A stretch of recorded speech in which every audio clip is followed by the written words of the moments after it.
Relation पाहूया. हे आपण वेगळ्या क्वेश्चन्स आहे. Obtain the relation between angular acceleration and linear acceleration of a particle performing यूशियम.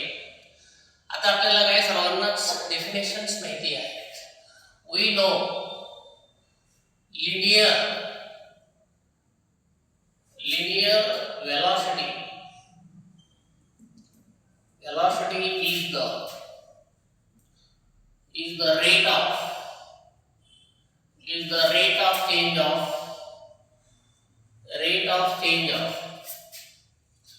velocity is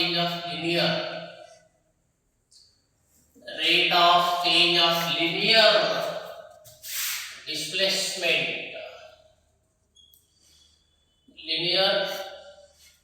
We know linear velocity is the rate of change of linear displacement with respect to time. हे definition आहे. कोणाची definition आहे? हे linear वेलोसिटीची. आणि म्हणून मग मी असं इथे लिहितो v बरोबर हे एकतर dx/dt म्हणा किंवा ds/dt म्हणा, काही फरक पडत नाही. ओके, हे झालं v dx/dt. ह्याला आपण 1 म्हणूया. आणि दुसरे घेऊन टाकूया angular velocity.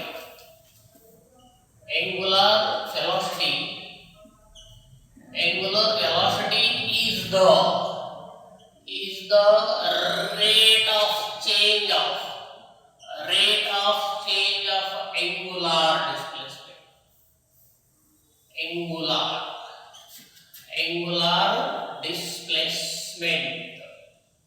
angular displacement.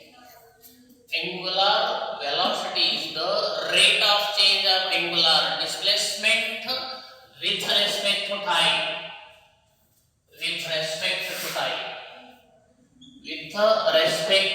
time. हे डेफिनेशन झाली कोणाची? अँग्युलर वेलोसिटीची. आणि त्याला सिम्बॉल मध्ये कसं म्हणायचं? पहिले ओमेगा इक्वल टू काय झालं रे? d(θ/dt). हे झाला तुमचा लिनियर वेलोसिटी. हे झाली तुमची अँग्युलर वेलोसिटी. आता राहिला प्रश्न कशाचा? हे आपल्याला पुढे प्रूव्ह करायचं. आपल्याला प्रश्न येत आहे कसं करायचं बघा. We know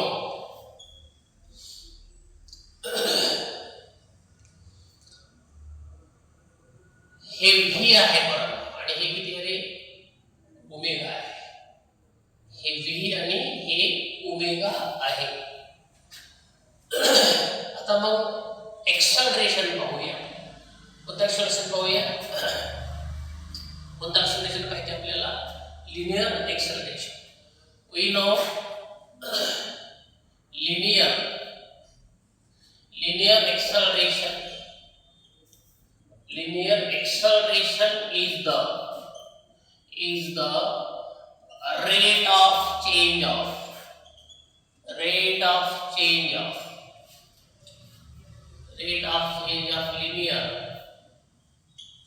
linear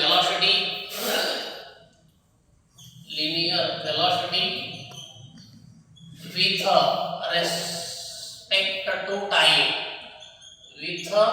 respect to time.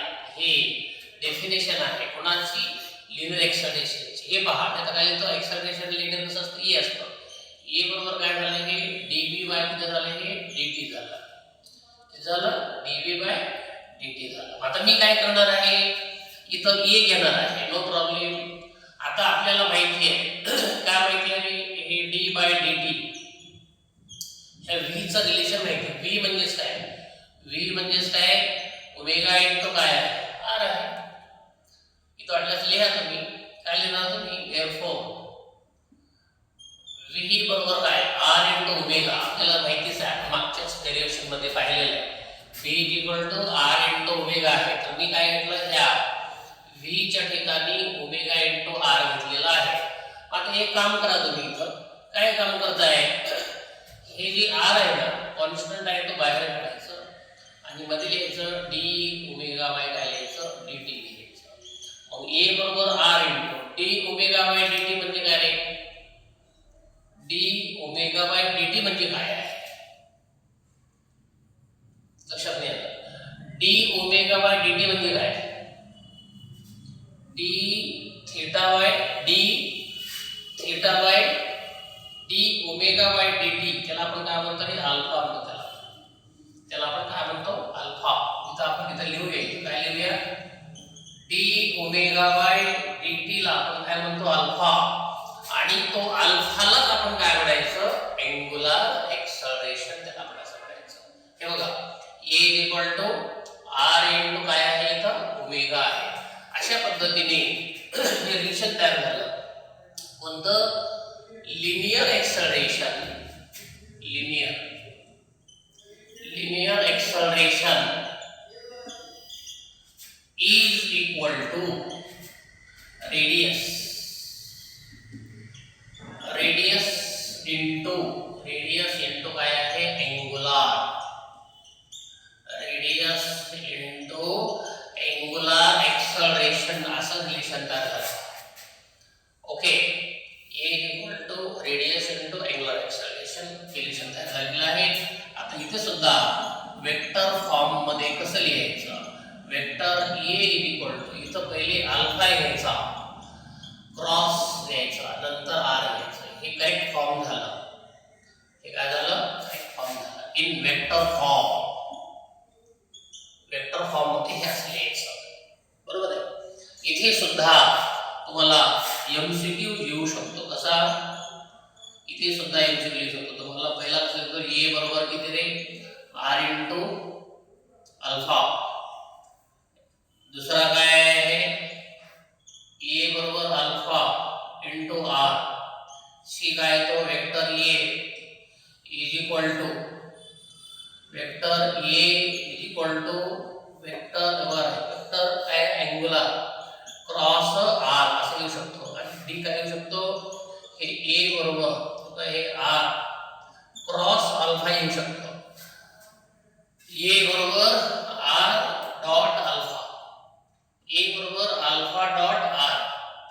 Vector a बरोबर अल्फा क्रॉस वेक्टर r आणि a बरोबर r क्रॉस वेक्टर अल्फा. तर करेक्ट रिलेशन कोणता आहे? हे करेक्ट आहे.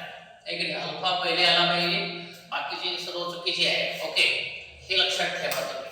अशा पद्धतीने हे relation between angular acceleration and linear acceleration तुम्हाला काय करता आलं पाहिजे? हे प्रूव्ह करता आलं पाहिजे. आणि हे सर्व प्रूव्ह करण्याच्या पाठीमागचा एकच उद्देश आहे की आपल्याला डिफरंट फॉर्म्युले प्राप्त करता आले पाहिजे.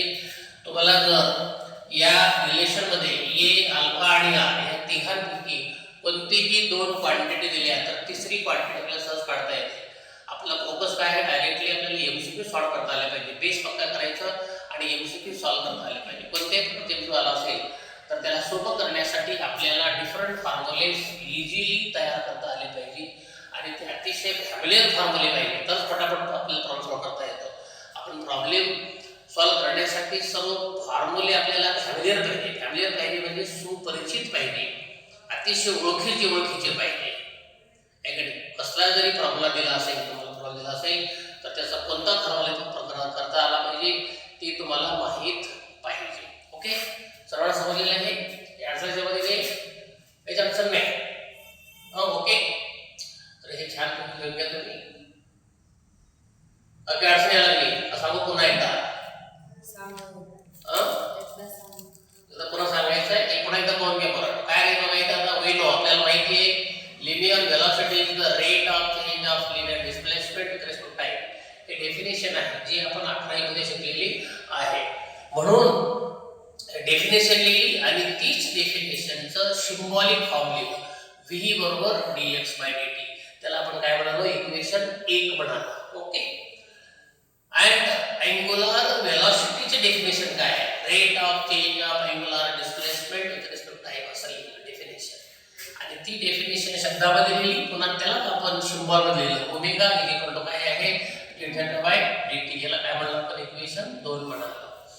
आणि वी नो द रिलेशन काय linear acceleration is the rate of change of linear velocity with respect to time आहे. लिनियर एक्सेलरेशनची ती काय आहे? डेफिनेशन आहे. मग a बरोबर मी काय लिहिलं? dv by dt लिहिलं आणि पुन्हा v ची किंमत आपण जे मागच्या डायरेक्शन मध्ये प्रूव्ह केली होती ते घेतली इथं. v म्हणजेच काय आहे ओमेगा इनटू r आहे. आता इथं r काय केलं आपण कॉन्स्टंट आहे, आपण कॉन्स्टंटचा डेरिव्हेटिव्ह काढू शकत नाही, फिजिक्स मध्ये आता मॅथ्स शिकलेले आहे. मग ते कॉन्स्टंट पण बाहेर घेतलं आणि इथं d ओमेगा बाय dt केलं. परंतु d ओमेगा बाय dt लाच आपण काय म्हणतो rate of change of angular velocity with respect to time is called as angular acceleration. हे सूत्र आहे, म्हणून आपण इथं अल्फा घेतलाय. ओके, आणि अशा पद्धतीने a बरोबर r इनटू अल्फा. a म्हणजे लिनियर एक्सेलरेशन, r म्हणजे रेडियस, अल्फा म्हणजे एंगुलर एक्सेलरेशन, आणि म्हणून linear acceleration is equal to radius into angular acceleration झालेलं आहे. आणि त्याला आपण वेक्टर फॉर्म मध्ये लिहिलं असतं. तुम्हाला सर्वच माहिती आहे, पहिले अल्फा आला पाहिजे, नंतर रेडियस आली पाहिजे, आहे की नाही. Relation between linear displacement angular displacement सांगितलं होतं.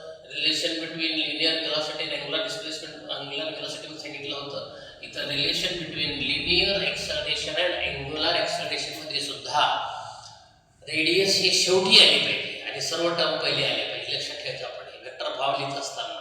ओके, तर हे तीन डेरिव्हेशन्स अतिशय महत्त्वाचे आहेत आणि हे तिन्हीचे तिन्ही तुम्ही छानपैकी लिहून काढणे आणि त्याचं रिव्हिजन घेणे आणि एक्सपर्ट होणे या तिन्ही फॉर्म्युल्यामध्ये, तिन्ही डेरिव्हेशन्स मध्ये.